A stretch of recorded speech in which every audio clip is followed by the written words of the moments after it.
పరమగీతము 5వ అధ్యాయము 10వ వచనం మనం చదువుకుందామా.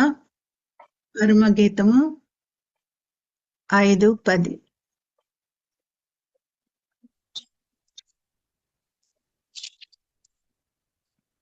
నా ప్రియుడు ధవళవర్ణుడు రత్నవర్ణుడు 10,000 మంది పురుషులలో అతని గుర్తింపవచ్చును.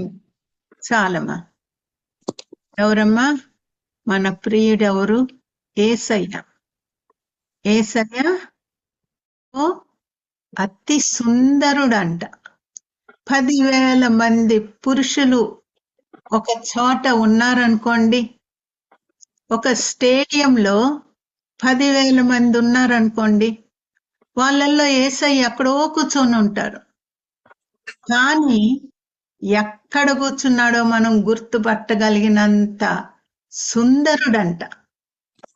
చూసారా? ఎంత సుందరుడు, ఎంత కాంతి కలిగినటువంటి యేసయ్య. మరి చాలా మంది యెషయా 53 మనం చదువుకుంటా ఉంటాము. అంత సుందరుడైనటువంటి యేసయ్య నీ కోసరము నా కోసరము సిలువలో ఏమైపోయారు? సిలువకు వెళ్ళక ముందు మరి ఏ రీతిగా మనుషులు ఆయన్ని ఆ యొక్క సుందరమైనటువంటి ఆ ముఖం మీద ఏం చేశారమ్మా? వేశారు. మార్కు 14వ అధ్యాయము 65వ వచనం చదువమ్మా. మార్కు. ఆయన మీద ఉమ్మివేసి కొందరు ఆయన మీద ఉమ్మివేసి ఆయన ముఖమునకు ముసుగు వేసి ఆయనను గుద్దుచు ప్రవచింపుమని ఆయనతో చెప్పసాగిరి. చూసారా? చాలమ్మా. కాబట్టి ఆయనకి ముసుగేసేసారంట. ఎందుకు? ఎవరు కొడుతున్నారో ఆయనకి తెలియకూడదు. ఎవరు పడితే వాళ్ళు కొట్టచ్చు. తెలీదా యేసయ్యకి? ఆయనకి ముసుగేసేస్తే ఆయన చూడరా? ఏమా? యోహాను సువార్త 2:25 చదువమ్మా.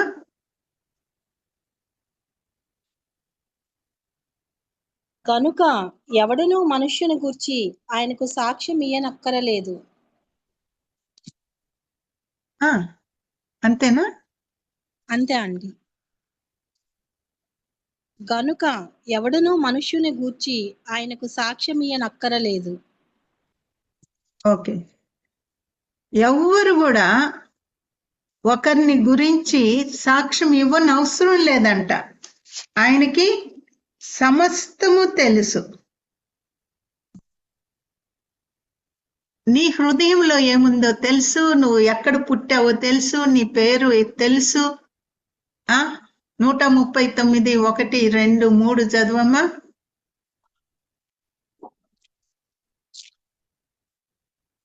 నా తల్లి యెహోవా, నీవు నన్ను పరిశోధించి తెలుసుకొని ఉన్నావు. నేను కూర్చుంట నేను లేచుట నీకు తెలియను. నాకు తలంపు పుట్టక మునిపే నీవు నా మనస్సు గ్రహించుచున్నావు. నా నడకను నా పడకను నీవు పరిశీలన చేసి ఉన్నావు. నా చర్యలన్నిటినీ నీవు బాగుగా తెలుసుకొని ఉన్నావు. యెహోవా, మాట నా నాలుకకు రాకమునిపే అది నీకు పూర్తిగా తెలిసి ఉన్నది. చాలమ్మా. తలంపు పుట్టక మునిపే ఆయనకి తెలుసు.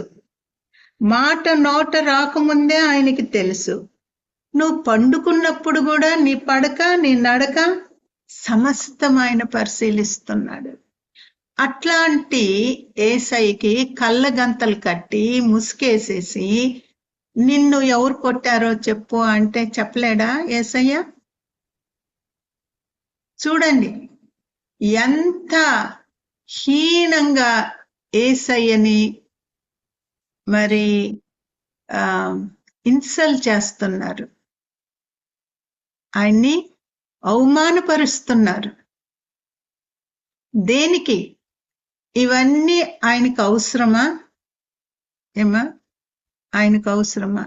మన హృదయంలో, ప్రతి ఒక్కరి హృదయంలో సిలువ ఉంటదంట, సింహాసనం ఉంటదంట.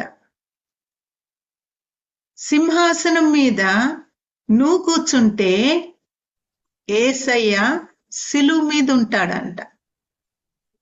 అంటే నువ్వు సింహాసనం మీద కాలేసుకొని ఒక రాణిలాగా నువ్వు అధికారముతోటి, గర్వముతోటి, అహంభావంతోటి నువ్వు ప్రవర్తిస్తుంటే యేసయ్య సిలువ మీద ఉండి అవన్నీ గాయాలుగా మారి ఆయన్ని ఆ రక్తాలు కార్తా ఉంటాయి అంట. లేదా నీ శరీరాన్ని నువ్వు సిలువ వేసుకున్నట్లయితే, నలగొట్టుకున్నట్లయితే, నీ శరీరం ఆ సిలువ మీద ఉన్నట్లయితే యేసయ్య సింహాసనం మీద కూర్చొని నిన్ను ఏలుతాడంట. కాబట్టి ఈ దినమున మన హృదయంలో ఉంటున్నటువంటి యేసయ్య సిలువ మీద ఉన్నాడా, లేకపోతే సింహాసనం మీద ఉన్నాడా? ఎన్ని సంవత్సరాల నుండి మనము యేసయ్య గురించి, యేసయ్య మన కొరకు బాధపడ్డాడని యెషయా 53 మనం ఎప్పుడు చదువుకుంటానే ఉంటాం కదా. యెషయా 53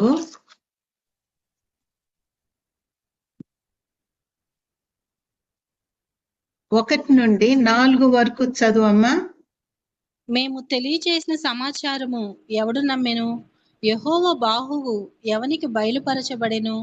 లేత మొక్కవలెను, ఎండిన భూమిలో మొలిచిన మొక్కవలెను అతడు ఆయన ఎదుట పెరిగెను. అతనికి సురూపమైనను సొగసైనను లేదు. మనం అతన్ని చూచి అపేక్షించున్నట్లుగా అతని యందు సురూపము లేదు. అతడు తృణీకరింపబడిన వాడును ఆయను, మనుష్యుల వలన విసర్జింపబడిన వాడును, వ్యసనాక్రాంతుడుగాను, వ్యాధిని అనుభవించిన వాడు కాను, మనుష్యులు చూడనులని వాడు కాను ఉండెను. అతడు తృణీకరింపబడిన వాడు కనుక మనము అతనిని ఎన్నిక చేయకపోతిమి. నిశ్చయముగా అతడు మన రోగములను భరించెను, మన వ్యసనములను వహించెను. అయినను మొత్తబడిన వాని కాను, దేవుని వలన బాధింపబడిన వాని కాను, శ్రమనొందిన వాని కాను మనం అతనిని ఎంచితిమి. చాలమ్మా. సిలువ మీద వేలాడుచున్న యేసయ్యని చూసి అక్కడున్న పరిసయ్యులు ఏమని హేళన చేశారమ్మా? కొంతమంది ఉమ్మేశారు, కొరడాలతోటి కొట్టించారు, రక్తము కార్తా ఉంది. యాక్సిడెంట్ అయినప్పుడు అక్కడ మనిషి పడిపోయి కొట్టుకలాడుతున్నప్పుడు, రక్తం కారుతున్నప్పుడు ముక్కు ముఖం ఎరగనటువంటి వాళ్ళందరూ పరిగెత్తుకొని వచ్చి ఎట్లా ఈ బిడ్డని మనము బ్రతికిద్దామా అని, నీళ్లు పోయండి అని కొందరు, నీళ్లు తాపద్దని కొందరు ఇట్లా అరుస్తా ఉంటారు. గుంపుగా వచ్చేస్తారు. కొంతమంది ఏమో గాలి ఆడడం లేదు, దూరం దూరంగా ఉండండి అంటే, అమ్మో బ్రతుకుతుందా ఈమె, చనిపోతుందా అనే ఆతృతతోటి. ఎవరు నీ చుట్టాలు కాదు, ఎవరు మీ ఫ్రెండ్స్ కాదు, కానీ పరిగెత్తుకొని వస్తారు కదా. ఎట్లన్నా హాస్పిటల్కి పంపించి ఆ ప్రాణం పోకుండా చేద్దామని చూస్తారు కదా. కానీ ఇక్కడైతే యేసయ్య రక్తాలు కారుతున్నప్పుడు, ఎంత బాధపడుతున్నప్పుడు కూడా ఒక్కరికి కూడా జాలి అనేది పుట్టలేదంట. ఎందుకంటే ఆ దినాల్లో బహు శాపగ్రస్తమైనటువంటి వాళ్ళు, కూనీ చేసి భయంకరమైన పాపములు చేసినటువంటి వారికే సిలువేస్తారంట. కాబట్టి అక్కడ ఉన్న మనుషులందరూ ఏమనుకున్నారు? ఈయన ఏదో గొప్ప పాపం చేశాడు, అందుకనే ఈయన్ని ఇట్లా సిలువేస్తున్నారు. వాళ్ళకి ఆయన ఏం చేశాడో తెలియపోయినా గాని ఆ సిలువ వేశాడు, సిలువ మీద ఉన్నాడు అనగానే ఈయన శాపగ్రస్తమైన మనిషి అని అనుకుంటారు. అనుకొని ఆయన ముఖం చూడ్డానికి కూడా భయపడతారు. చూసారా, అక్కడ రక్తాలు కారుతున్నా బాధపడుతున్నా, వ్యసన పడుతున్నా అది వాళ్ళు పట్టించుకోరు. అవును, ఈయన చేసిన పాపాన్ని బట్టే ఈయనకి ఈ శిక్ష అని అనుకుంటారు. చూడండి, గలతీ 3:13 చదవండమ్మా. గలతీ 3:13. వచ్చిన వాగ్దానము విశ్వాసం వలన మనకు లభించినట్లు అబ్రాము పొందిన ఆశీర్వచనము క్రీస్తు యేసు ద్వారా అన్యజనులకు కలుగుటకై క్రీస్తు మన కోసము శాపమై, క్రీస్తు మన కోసము శాపమై మనలను ధర్మశాస్త్రం యొక్క శాపము నుండి విమోచించెను. ఇందును గూర్చి మ్రాను మీద వ్రేలాడిన ప్రతి వాడును శాపగ్రస్తుడని వ్రాయబడి ఉన్నది. మ్రాను మీద, సిలువ మీద వ్రేలాడు ప్రతి వాడు శాపగ్రస్తుడంట. అందుకని వాళ్ళు అనుకుంటున్నారు ఈయన ఏదో భయంకరమైన పాపం చేశాడు కాబట్టి మరి ఈయన్ని సిలువేస్తున్నారు. అప్పటికే 10,000లో అతి సుందరుడైనటువంటి యేసయ్య ముఖము ఎట్లా అయిపోయిందమ్మా? ముఖం మీద అంత కొట్టగానే ఆ కన్ను వాసిపోయింది, మరి పళ్ళు ఇరిగిపోయినాయి, మూతింతలా వాసిపోయింది, ముఖం అంతా వాసిపోయింది. ఎట్లా ఉన్నాడంట? మనం అతన్ని చూచి అపేక్షించినట్లుగా అతని యందు స్వరూపము లేదు. 53 3వ వచనం. అతడు తృణీకరింపబడిన వాడును, ఆయన మనుషుల వలన విసర్జింపబడిన వాడును. మనుషులు వచ్చి ఇంత శాపగ్రస్తుడా అని విసర్జించారంట. నిజంగా యేసయ్య శాపగ్రస్తుడమ్మా? అది కుటుంబంలో పుట్టినటువంటి దాన్ని, యేసయ్యని విసర్జించినటువంటి కుటుంబంలో పుట్టినటువంటి దాన్ని. కానీ ఉచితమైన ప్రేమ కృపను బట్టి నాకు నా శాపాన్ని తీసివేయడానికి ఆయన సిలువలో శాపగ్రస్తుడయ్యాడు. ఎప్పుడైనా నువ్వు కృతజ్ఞతాస్తుతులు చెల్లించావా? ఆయన ఇచ్చినటువంటి రక్షణ మనం ఎందుకు పనికిరాము? ఈ రక్షణ అనేది ఆ సిలువ మీద దెబ్బలు తింటేనే కానీ మన శాపం పోదు. మనం తినకుండా, ఆ ప్రయాస పడకుండా, ఆ ప్రయాసం అంతా కూడా యేసయ్య తీసుకున్నాడు. నిన్ను నన్ను మరి ధన్యులుగా చేయడానికి, ఆయన స్వరూపంలోకి రావడానికి ఆయన కురిపైపోయాడమ్మా. 10,000లో అతి సుందరుడు. నీ ముఖం మీద ఇంత చిన్న పొక్కొచ్చినా గాని, మొటిమొచ్చినా గాని ఎంత ప్రయాసపడతారు. అది ఆ మరక ఉండకూడదు. దెబ్బ తగిలితే హాస్పిటల్కి తీసుకెళ్ళినప్పుడు, అమ్మా ఇక్కడ కుట్లేయాలమ్మా అంటే, అయ్యో డాక్టర్, కుట్లేస్తే ఆ మచ్చ వచ్చేస్తుంది కదా, పెద్ద అయితే అట్లాగా. చూసారా? ఒక్క మచ్చ, మరక, డాగు ముఖం మీద ఉందంటే అంత కష్టపడతారు. అది ఎట్లా పోతుంది, అది ఎట్లా పోతుంది. ఇదే ఆ మందు ఈ మందు, ఎన్ని మందులు పూసుకొని. చూసారా ఎంత జాగ్రత్తగా ముఖాన్ని కాపాడుకుంటారు? ముఖ్యంగా పెళ్లి కూతురు తన ముఖాన్ని ఎంత జాగ్రత్తగా కాపాడుకుంటుందో తెలుసా? ఏది కూడా రాకూడదు. మరి ఏంటంటో బ్యూటీ పార్లర్కి వెళ్ళి ఏంటంటో చేయించుకుంటారు కదా. ఆ రోజుకి ముఖం అంతా ఎంత దగదగలాడాల, అందరూ చూసి అబ్బో భలే ఉంది అనుకోవాలా కదా.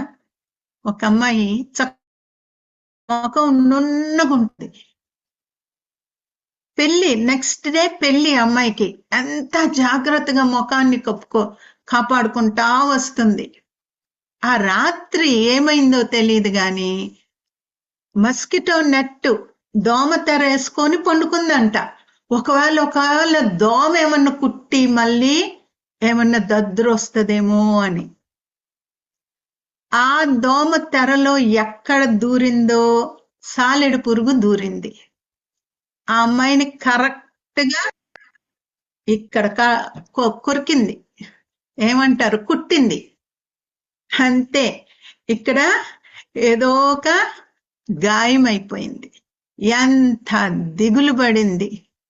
ఎట్లాగా గాయము పోవాలా, ఎట్లా పోవాలా, ఏం పుయ్యాలా, ఎంత ముఖం మీద ఒక్క మరక రావడం ఇష్టం ఉండదు. కానీ ఇక్కడ ఆయన ఎట్లా ఉన్నాడంటే మనుషులు చూడనొల్లని వాడుగా ఉండెను. అతడు తృణీకరింపబడినవాడు గనుక మనం అతన్ని ఎన్నిక చేయకపోతే నిశ్చయంగా అతడు మన రోగములను భరించెను, మన వ్యసనములను వహించెను. ఎందుకమ్మా ఆయన ఇంత శ్రమ పడాల్సి వచ్చింది? కారణము లేకుండా అసూయ చేత. ఆయన్ని చూసినటువంటి వాళ్ళు ఆయన మాట, ఆయన చూపుల్లోనే అంత ప్రేమ ఉంటదంట.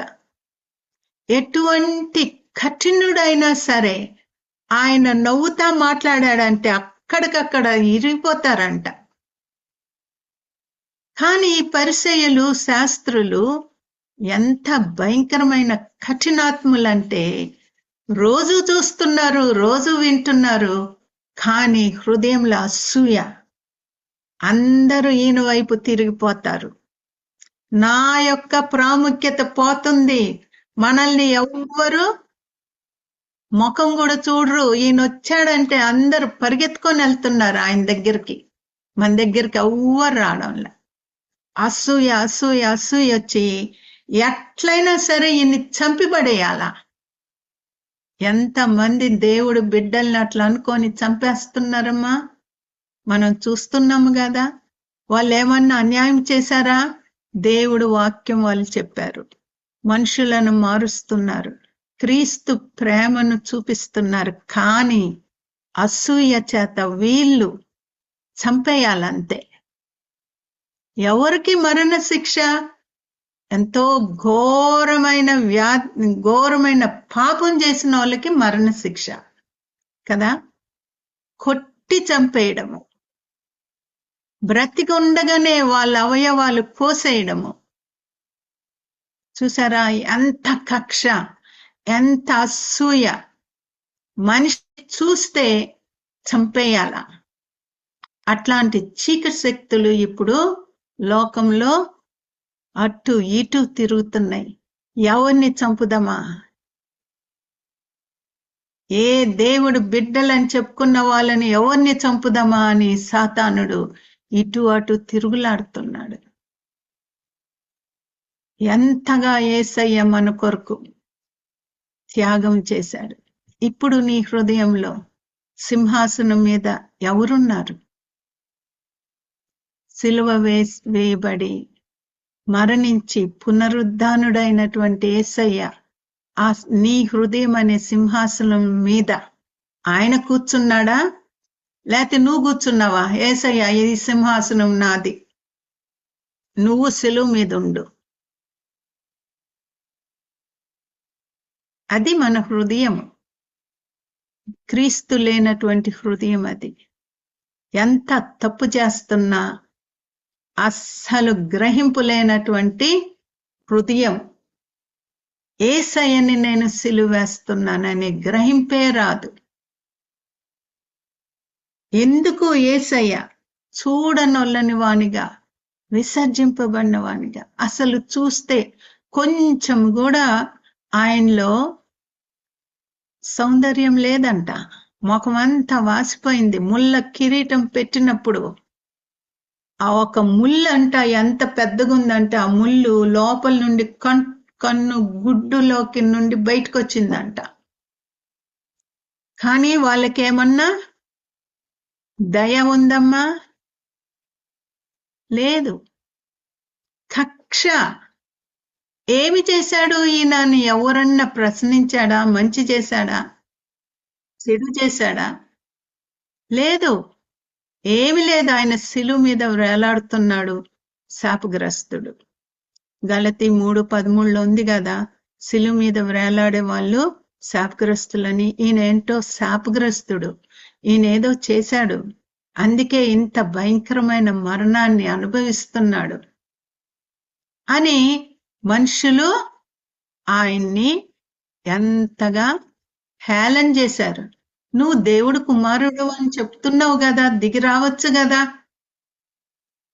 అప్పుడు మేము నమ్ముతాము.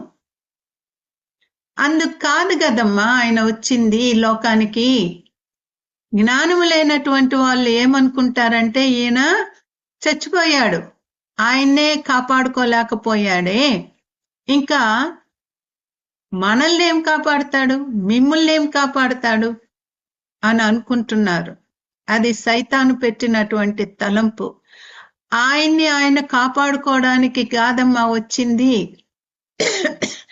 మరణించాలా, మరణిస్తేనే ఆయన గెలిచినట్టుగా. చూసారా, మరణించాలా, చనిపోవాలా, అప్పుడే ఆయన గెలుస్తాడు. సమాధిని కూడా ఆయన గెలిచి 3వ దినమున ఆయన పునరుద్ధానుడయ్యాడు, తిరిగి లేచాడు. అందుకు యేసయ్య ఈ లోకానికి వచ్చాడు, అందుకు యేసయ్య శిలువ మీద మరణించాడు. మరణించాలమ్మా, తప్పకుండా మరణించాల.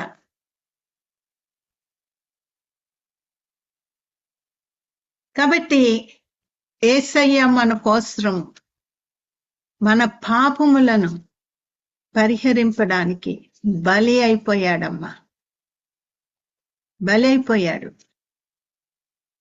ఆయన మన కోసం మరణించాడు.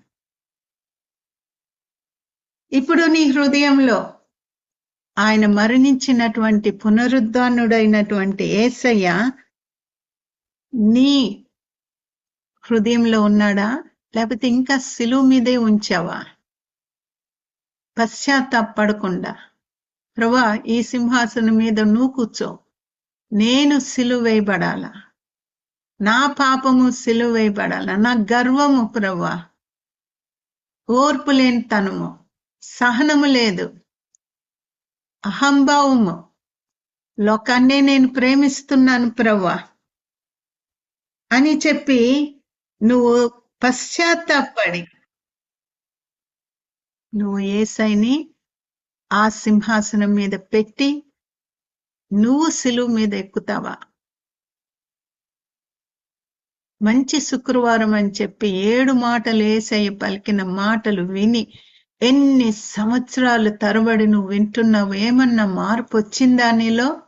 అదే గర్వము, అదే అహంభావము, అదే అసూయ, మారనటువంటి హృదయం, ఒక్క మాట అంటే పడలేనటువంటి హృదయము. ఎన్ని మాటలు తిట్టారమ్మా యేసయ్యని, ఎంతగా హేళన చేశారు, చిత్రహింస చేశారు. యేసయ్య పొందిన దెబ్బలు ఈ లోకంలో ఎవ్వరు అట్లాంటి దెబ్బలు తినలేదంట, అటువంటి వారు పుట్టలేదంట, అటువంటి వారు పుట్టబోరంట. ఒక్క యేసయ్యే నీకోసరం నాకోసరం సిలువ మీద మరణించారు. మామూలు దెబ్బలు కాదమ్మా, చేతుల్లో శీలలేసినప్పుడు ఎంత బాధ. ఒక ముళ్ళు తీసుకొని అరచేతులు అట్లా ఊరికట్లా, పిన్ను తీసుకొని అరచేతులు అట్లా కొంచెం గుచ్చుకోండి, ఎంత నొప్పిలేస్తుందో. అట్లాంటిది పెద్ద మేకు తెచ్చి ఆయన సిలువకి కొట్టారు. దేనికి? ఆయన చేతుల్లో నుండి వచ్చిన రక్తము మన గాయాల్ని, మన పాపాల్ని, మన శాపాల్ని, మన యొక్క రోగాల్ని బాగు చేసే రక్తం ఆయనలో నుండి ప్రవహించిందంట. ఆ శిలువ యొద్దకు నువ్వు వెళ్తున్నావా? ఆ సిలువ ముందు నువ్వు కూర్చొని ప్రభా ఒక్కొక్క గాయము నా కొరకు నువ్వు పొందావు. ఒక్కొక్క గాయం నుండి వచ్చిన ఆ రక్తంలో ఎంత శక్తి ఉంది ప్రభా. ఎటువంటి రోగమైనా సరే బాగు చేసేటువంటి రక్తము. నీకు స్తోత్రములు ప్రభా. అయ్యో నిన్ను ఇట్లా కొట్టారు, అయ్యో అట్లా కొట్టారని ఆడవడం కాదమ్మా. దేవుడు చెప్పాడు, యెరూషలేము కుమార్తెలారా నా కొరకు ఏడవద్దు, మీ కొరకు మీ బిడ్డల కొరకు ఏడవండి. నేను రక్తాన్ని చిందించాను, అయినా నీ బిడ్డలు మీరు ఇంకా నా దగ్గరికి రాలేదు. నేను 2 చేతులు చాపి దినమంతా అవిధేయులైన వారి కొరకు నా చేతులు చాపుతున్నాను. ఇక్కనైనా మీరు వస్తారని నేను ఎదురు చూస్తున్నాను. చూడండి ఆయన ప్రేమ ఎంత గొప్పదో. యెషయా 65:2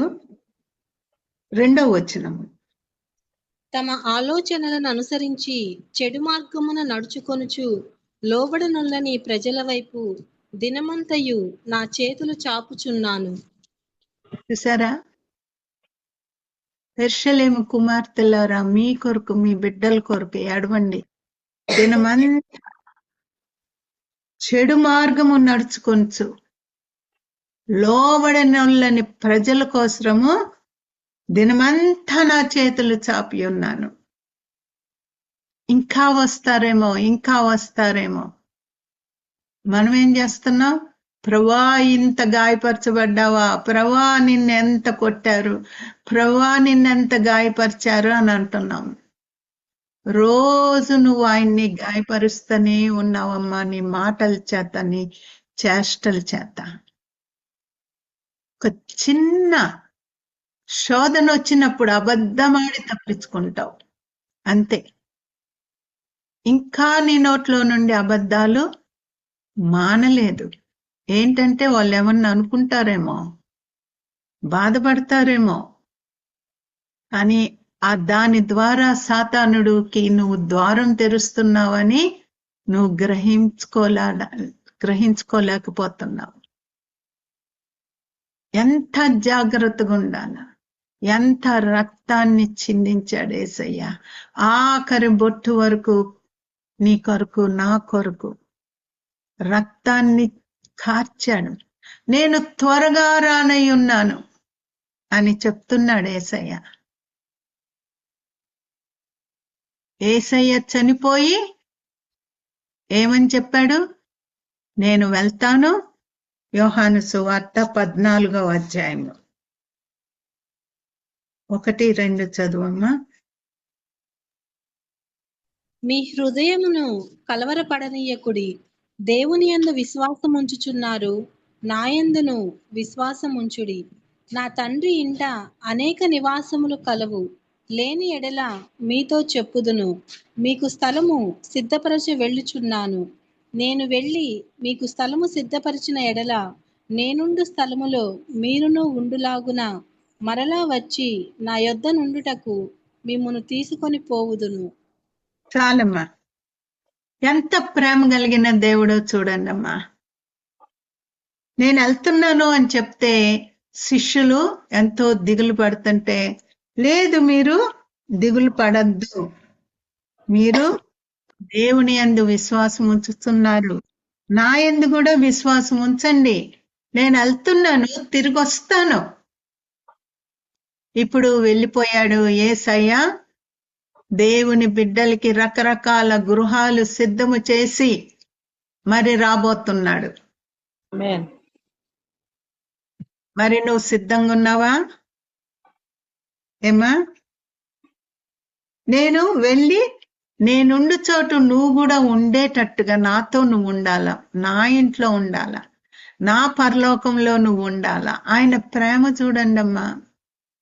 మనం ఎన్ని తప్పులు చేశామో, ఎంత మోసపు మాటలు మాట్లాడామో, ఎంత గయాలిగా పోట్లాడామో, కానీ ఆయన ప్రేమతోటి మనల్కి రక్షణ ఇచ్చాడు.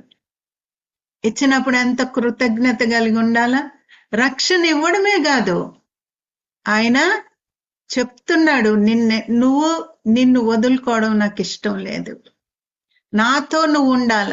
ఫ్రెండ్స్ ఎట్లా ఉంటారమ్మా?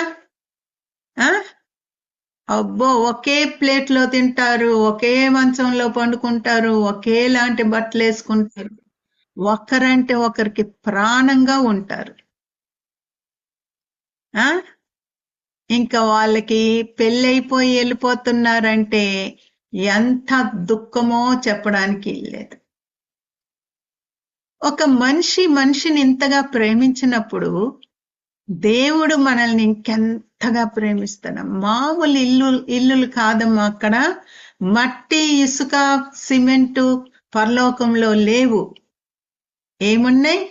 రత్నాలు, పగడాలు, బంగారము, ప్రశస్త ఆ స్టోన్స్ ఉన్నాయి, రవ్వలు. ఇంకా మనం చూడలేదు అట్లాంటి దగదగ మెరిసే ఇల్లు. చిన్న ఇల్లు అయినా పర్వాలేదు కదా, అట్లాంటి ఇల్లు.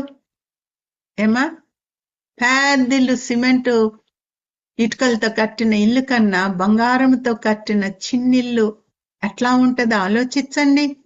కంటికి కనపడలేదు, చెవికి వినపడలేదు, హృదయానికి గోచరము కానటువంటి నీకోసరం నా కోసరం పరలోకంలో సిద్ధపరుచున్నాడంట. అయితే సగం దూరం మనం వచ్చి వెనక్కి తిరిగామంటే దేవుడు ఎంత దుఃఖపడతాడు. నేను ఇంత ఇల్లు కట్టాను, ఇంతగా ఎదురు చూస్తున్నాను నా బిడ్డ కోసరం, ఇంకా రక్షణ పొందకుండా ఇంకా వాయిదా వేస్తూనే ఉంది. చూసారా, ఎన్ని పోగొట్టుకుంటామమ్మా, ఎన్ని పోగొట్టుకుంటాం. నేను తిరిగి వచ్చి మిమ్మల్ని నేనుండు స్థలములో మీరును ఉండులాగిన మరలా వచ్చి నా యొద్ద నుండుటకు మిమ్మల్ని తీసుకొని పోవద్దు. ఏ క్షణంలో అయినా ఆయన రానై ఉన్నాడు. సిద్ధంగా ఉన్నావా? ఇంకా సాకులు చెప్తానే ఉన్నావా? ఇంకా నువ్వు ఆ లోకాన్ని ప్రేమిస్తానే ఉన్నావా? ఏమా, మార్కు సువార్త, ఒక్కొక్క సువార్త నువ్వు తీసుకొని చదువు.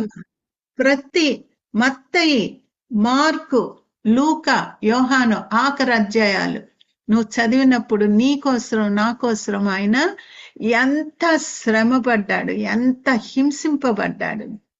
ఆయన చెప్తున్నాడు, నేనింత శ్రమ పడ్డానని నువ్వు ఆలోచించద్దు, సంతోషించు. నీ కొరకే నేను ఈ శ్రమ అనుభవించాను, నీ కొరకే నా పరిశుద్ధమైన రక్తాన్ని చిందించాను. ఎందుకు? నువ్వు ఏ శాపం క్రింద ఉండకూడదు. నువ్వు నా రక్తాన్ని ప్రేమించి నా రక్తాన్ని నువ్వు విశ్వసించినట్లయితే ఏ వ్యాధి కింద నువ్వు ఉండవు, ఏ శాపం కింద ఉండవు. చూసారా, ఎంత ప్రేమ కలిగిన రక్తం అది.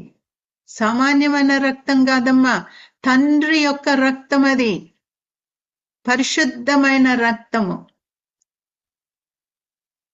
నువ్వు అస్సలు యొద్ద మోకరిచ్చి, ప్రభు అస్సలు యొద్దకు నేను వచ్చానని చెప్తే చాలు, అక్కడికి వచ్చేస్తాడు యేసయ్య. సిలువ అక్కడికి వచ్చేస్తుంది. ఎక్కడ టైం ఉందమ్మా? ఎక్కడ టైం ఉందా అంటే నేను బైబిల్ చదువుకోవడానికి, ఎక్కడ టైం ఉందా అంటే నేను అన్ని గంటలు ప్రార్థన చేసుకోవడానికి పరిగెడతనే ఉన్నానంటే పనులు అవ్వడం లేదు, తరగడం లేదు. ఇదే సాకు నువ్వు చెప్తావా? యేసయ్య వచ్చి వెళ్ళిపోతే ఏం చేస్తావు నువ్వు? ఆయన స్వరం వినాలంటే నీలో ఆయన ఆత్మ ఉండాల.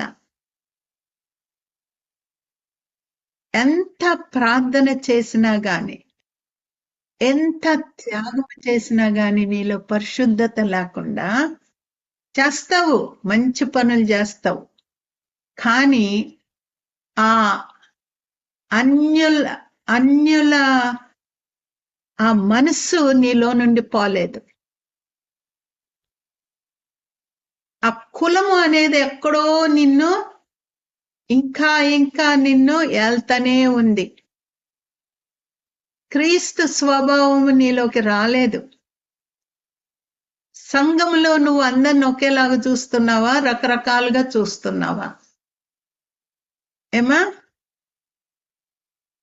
వీళ్ళు చదువుకున్న వాళ్ళు, వీళ్ళు గొప్పోళ్ళు, వీళ్ళు సంపాదించుకుంటున్నాడు, వాళ్ళు చాలా కష్టం లేండి వాళ్ళని అర్థం చేసుకోవడం, వాళ్ళతో ఉండడమే కష్టం. పక్కన కూర్చుంటే కూడా ఎంతో అసహించుకుంటున్నావా?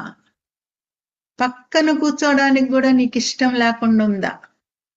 చూసారా, ఇట్లాంటి స్వభావము యేసయ్యకి చాలా అసహ్యం. సమరయ స్త్రీ పాపంలో జీవిస్తా కుటుంబాల్ని పాడు చేస్తా ఉన్నటువంటి స్త్రీ కోసము యేసయ్య నడుచుకుంటా ఎండలో యాకోబు బావి దగ్గర కూర్చొని ఆమె కొరకు కనిపెట్టుకొని ఉన్నాడు. ఎందుకు? శిష్యులందరూ సమరయులతోటి, యూదులు సమరయులతోటి మాట్లాడరు, వాళ్ళ గాలే తగలకూడదు. అది బ్రేక్ చేయడానికి, దాన్ని ఆయన కొట్టివేయడానికి, లేదు వాళ్ళు కూడా మనుషులే అని చెప్పడానికి అక్కడ కూర్చొని ఆమెతో మాట్లాడుతుంటే శిష్యులు వస్తారు, వచ్చి ఆశ్చర్యంగా చూస్తారు, ఈమెతో మాట్లాడుతున్నాడేంటి యేసయ్య అని. కానీ ఆయన ప్రేమ, ఆమె రుచి చూడగానే పాపపు కుండనక్కడ పగలగొట్టి వెళ్ళిపోయి ఆ పట్టణంలో ఉన్న వాళ్ళందరికీ సాక్ష్యం చెప్పి తీసుకొని వస్తుంది. శిష్యులు ఆ పని చేయలేదు. నిష్టగున్న శిష్యులు ఒక్క మనిషిని కూడా తీసుకురాలేదు, గాని సమరయ స్త్రీ అంతమందిని తీసుకొచ్చింది. యేసయ్య వాళ్ళకి నేర్పించడానికి మనము సమరయులను కూడా ప్రేమించాలి. నువ్వు అట్లా ప్రేమిస్తున్నావమ్మా, నీకు ఏముందని? ఏమి లేనటువంటి నువ్వు కూడా ఎంత పక్షపాతం చూపిస్తుంటావు? అంతరంగంలో పైకి కనిపించకపోయినా గాని అంతరంగంలో ఏముందో దేవుడికి తెలియను. కూర్చుండుట, పండుకొనుట, ఆలోచించుట, ఊహించుట, ఆయనకి అన్ని తెలుసమ్మా. నువ్వు దేవుని సేవ చేస్తా ఉండొచ్చు, దేవునికి ఎంతో డబ్బులు ఇస్తా ఉండొచ్చు, ఎంతో పరిచర్య చేస్తా ఉండొచ్చు, కానీ నీలో మార్పు రానట్లయితే, ఆ హీదన్ మైండ్ ఇంకా నీలో ఉన్నట్లయితే, అన్యుల హృదయం నీలో ఇంకా ఉన్నట్లయితే నువ్వు పనికిరావు, పక్కనుండని చెప్తాడు దేవుడు. నిన్ను వాడుకోలేను, నీలో అపవిత్రత ఉంది, నేను చూడలేకపోతున్నాను. వాడుకోగలరా? ప్రభువా నన్ను వాడుకో అంటే ముందు నీలో ఉన్నవి తీసేసుకో. నా వాక్యం నువ్వు చదువుతున్నావు, నా మాదిరి నేను నీకు చూపించాను. సమరయుల స్త్రీలను, మరి పేదవాళ్ళని ప్రేమించాలని నేను నీకు నేర్పించాను, నా మాదిరి బైబిల్లో పెట్టాను. అయినా గాని నువ్వు ఇంకా కూడా ఆ యొక్క హీనమైనటువంటి మనస్సు నీలో నుండి పోలేదు. చూసారా, మా కులము అని మాట్లాడుతుంటారు. ఒక సిస్టర్ ఒక రోజు వచ్చింది నా దగ్గరికి, స్త్రీల కూటం జరిగిన తర్వాత. ఆమె చాలా దూరం నుండి వచ్చేది. సిస్టర్ మీరెందుకు ముందు ప్రార్థన చేయించుకోరు, ఏంటి నిలబడుకొని ఉన్నారు అంటే, చేయించుకొని అండి సిస్టర్, నేను ఆఖరిలో మీతో మాట్లాడాలా, మీతో ఆఖరిలో చేయించుకుంటానని చెప్పింది. సరే ఏంటో ప్రాబ్లం ఉందని నేను అందరికి ప్రార్థన చేసి చాలా టైం అయిపోయింది. అప్పుడు వచ్చింది. ఏంటి సిస్టర్ మీ ప్రాబ్లం అంటే, అయ్యో సిస్టర్ నేను రక్షణ పొందాను, ఎన్నో సంవత్సరాలు అయిపోతుంది, కానీ నాలో కులం అనేది పోలేదు. నేను ఎవరితో మాట్లాడినప్పుడు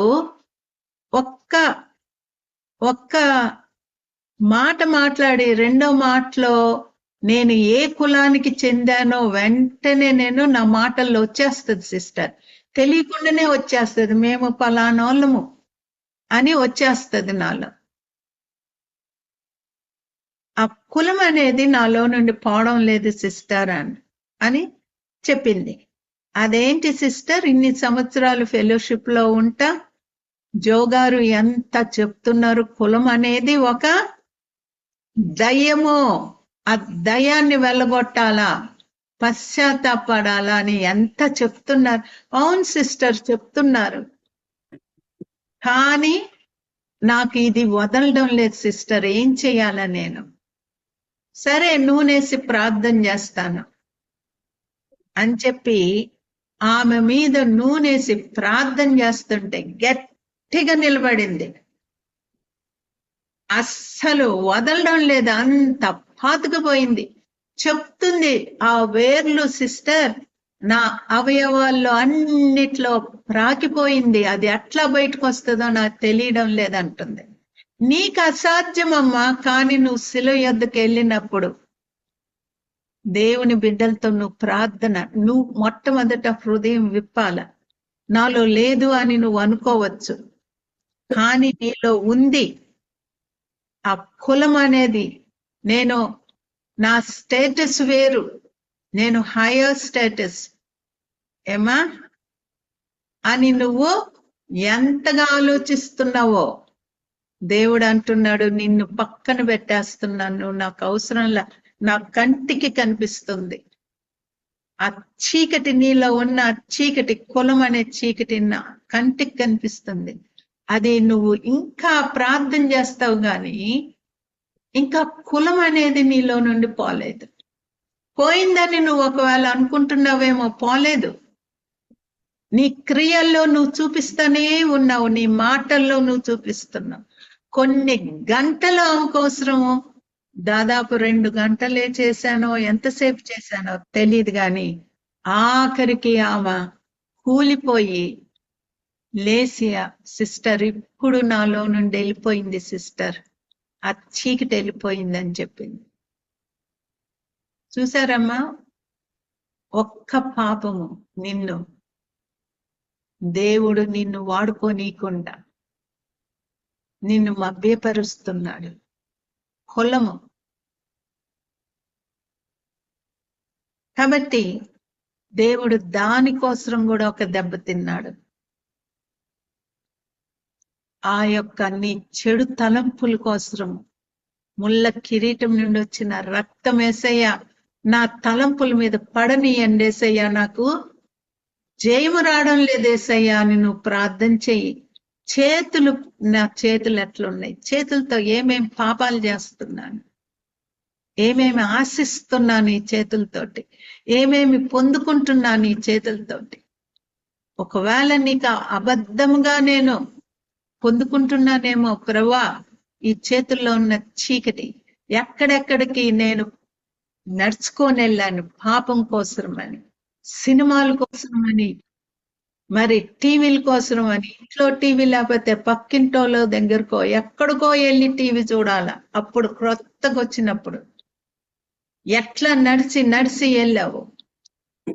అందుకనే పాదాల్లో నుండి వచ్చిన రక్తము నా పాదాల మీద, నా కాళ్ళ మీద పడనీయండి యేసయ్యా. చూసారా, పాపపు తలంపులు, హృదయము ప్రక్కన బల్లెపు పోటు, ప్రతి దానికోసం యేసయ్య దెబ్బలు తిన్నాడు.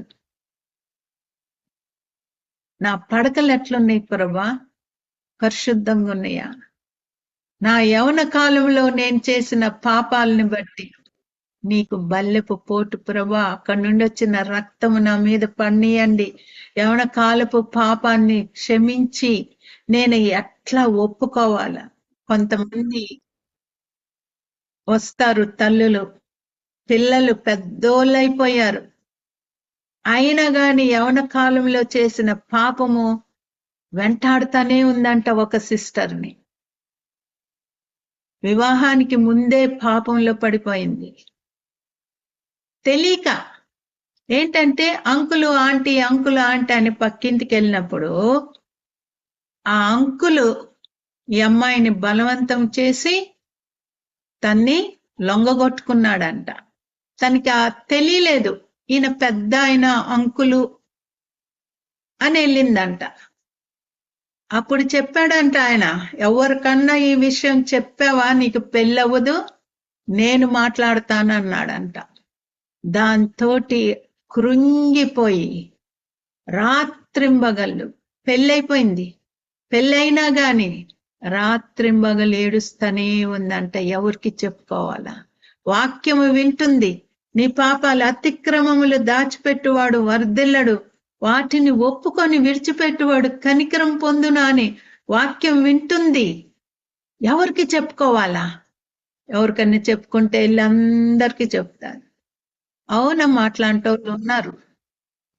కానీ నువ్వు ప్రార్థన చేసినప్పుడు దేవుడు నువ్వు సరైనటువంటి వారిని నీకు చూపిస్తాడు.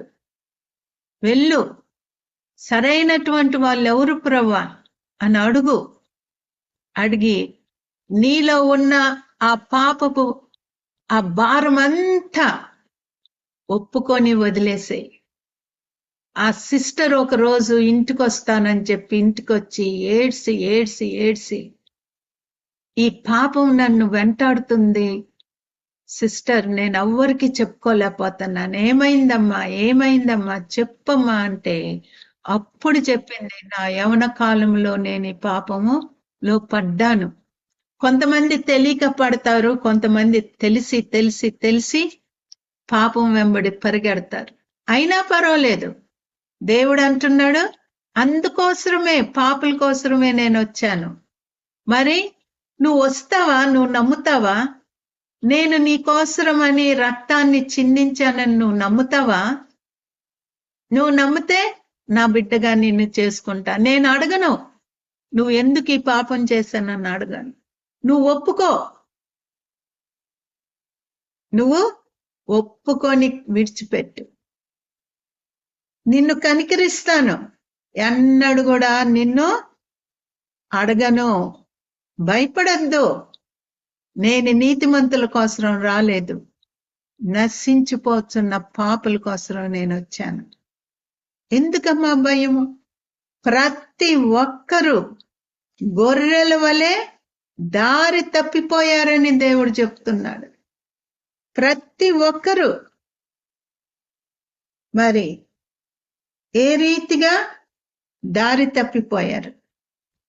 యెషయా 53:6 వచనమమ్మ. యెషయా 53:6. మనమందరము గొర్రెల వలె త్రోవ తప్పిపోతిమి, మనలో ప్రతి వాడును తనకిష్టమైన త్రోవకు తొలిగెను. యెహోవా మన అందరి దోషం అతని మీద మోపెను. చూసారా? మనందరి పాపాల్ని, మనందరి శాపాల్ని ఆయన మోసాడు. 5వ వచనము, మన అతిక్రమ క్రియలను బట్టి అతడు గాయపరచబడెను. నీ యొక్క హృదయంలో ఉంటున్నటువంటి ఆ శిలువ మీద ఉంటున్నటువంటి యేసయ్య ఇంకా పరచబడతానే ఉన్నాడా? మన దోషములను బట్టి నలగొట్టబడెను, మన సమాధానార్థమైన శిక్ష అతని మీద పడెను, అతడు పొందిన దెబ్బల చేత మనకు స్వస్థత కలుగుతుంది. ఆయన దెబ్బలు తిని ఆ రక్తము బట్టి మనకి స్వస్థత. ఆయన రక్తంతో నీ యవన కాలపు పాపాలన్నీ కడిగేస్తాడమ్మా. నువ్వు దీనురాలుగా నీ పాపం ఒప్పుకున్నట్లయితే. ఇంకా ఎన్నాళ్ళు నువ్వు దాచిపెడతావు? ఎన్నాళ్ళు నువ్వు మంచిదాను అని మనుషులందరూ అనుకోవాలా అని నువ్వు వేషధారుగా ఉంటావు? ఏమా, బట్ట బయలైపోతుంది. దేవుడు తీర్పు తీర్చే దినము రాబోతుంది. హృదయాన్ని ప్రతిరోజు పరీక్షించుకుంటూ, ప్రభా సింహాసనం మీద మీరున్నారా లేదా? నేనే సింహాసనం మీద కూర్చున్నానా? ఇంకా మిమ్మల్ని సిలువేస్తున్నానా? మరి యేసయ్య ఎన్ని గంటల నుండి ఎన్ని గంటల వరకు ఆ సిలువ మీద ఎండలో వేలాడాడమ్మా? మార్కు సువార్త 15వ అధ్యాయము 25వ వచనము. ఆయనను సిలువ వేసినప్పుడు పగలు 9 గంటలాయెను. ఆయనను సిలువ వేసినప్పుడు పగలు 9 గంటలాయెను. అంటే 9 గంటలకి ఎట్లాంటి ఎండ వస్తుందమ్మా, గాయాలు, నీడికి తీసుకురండి అంటారు యాక్సిడెంట్ అయినప్పుడు. కానీ ఇక్కడ ఏం చేస్తున్నారు, నీడలో నుండి ఎండలోకి తరుముతున్నారు. ఎండ 9 గంటలకి ఆయన సిలువ వేశారంట. చూసారా? 33వ వచనం చదవమ్మా.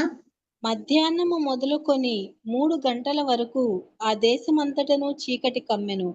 3 గంటలకు యేసు ఎలోయి ఎలోయి లామా సబక్తాని బిగ్గరగా కేక వేసెను. ఆ మాటలకు నా దేవా నా దేవా నన్నెందుకు చేయి విడిచితివని అర్థము. చూడండి ఎన్ని గంటలకమ్మా, 3 గంటలకి. 9 నుండి 3 వరకు ఒక్క క్షణము ఆ సిలువ మీద ఉండడం ఎంత కష్టమో. కానీ అన్ని గంటలు, 6 గంటలు యేసయ్య సిలువ మీద వేలాడుతా ఉన్నాడు. సరే 6 గంటలు సరే, నీ హృదయంలో నా హృదయంలో ఇంకా వేలాడుతూనే ఉన్నాడా? ఏమా? ఈరోజు మనము ప్రార్థన చేసుకుందాము. ఎట్లాగా యేసయ్య మరి ఎటువంటి అవమానాన్ని పొంది ఉన్నాడు. 3 సిలువేశారు, ఇటు అటు దొంగలు. ఆ దొంగలు ఏం చేస్తున్నారో చూడండి.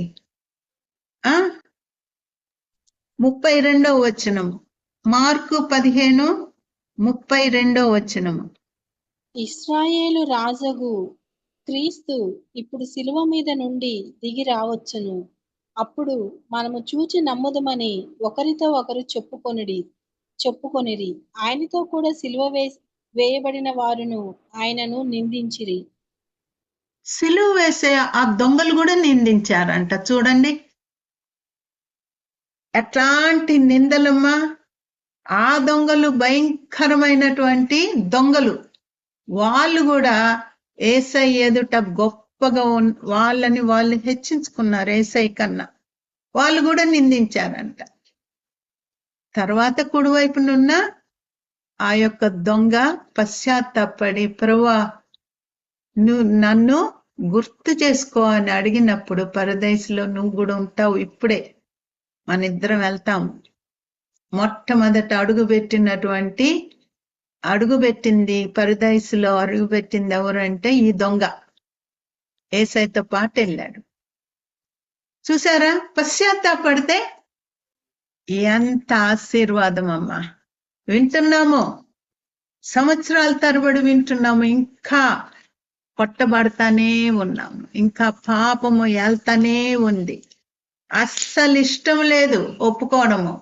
ఎప్పుడు నేను నీతిమంతురాలనే, నేనే పాపం చేయలేదు అండమే.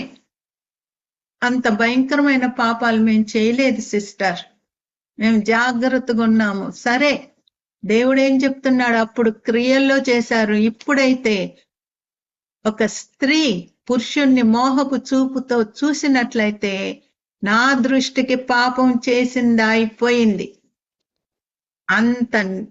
అంత నువ్వు పాడైపోయావంట దేవుడి దృష్టికి. నీ తలంపులతోటి నువ్వు పాపం చేశావంటే వ్యభిచరించినట్లే అని దేవుడు చెప్పారు. కాబట్టి దాన్ని బట్టి చూస్తే ఎవరు కూడా పాపము చేయనటువంటి వాళ్ళు ఎవరూ లేరు. సినిమాలు చూసి ఆ సెల్ ఫోన్లో వస్తున్నాయమ్మా భయంకరమైన బూతు సినిమాలు. యవనస్తులు అనుకుంటారేమో గాని యవనస్తులు అట్లాగే ఉన్నారు, పెళ్ళైన వాళ్ళు కూడా అట్లాగే ఉన్నారు, పెళ్ళైనటువంటి తల్లులు కూడా అట్లాగే ఉన్నారు. ఏముందా చూద్దాము ఒక ఆశ. అసలు ఏంటి భూత సినిమాలు అంటున్నారు, ఏముంటుంది దాంట్లో అని నొక్కడము. తర్వాత ఇట్లా ఉంటుందా, ఇంకొంచెం చూద్దాం, ఇంకేంటి అని బానిసలైపోయినటువంటి వాళ్ళు ఉన్నారు. చూసారా?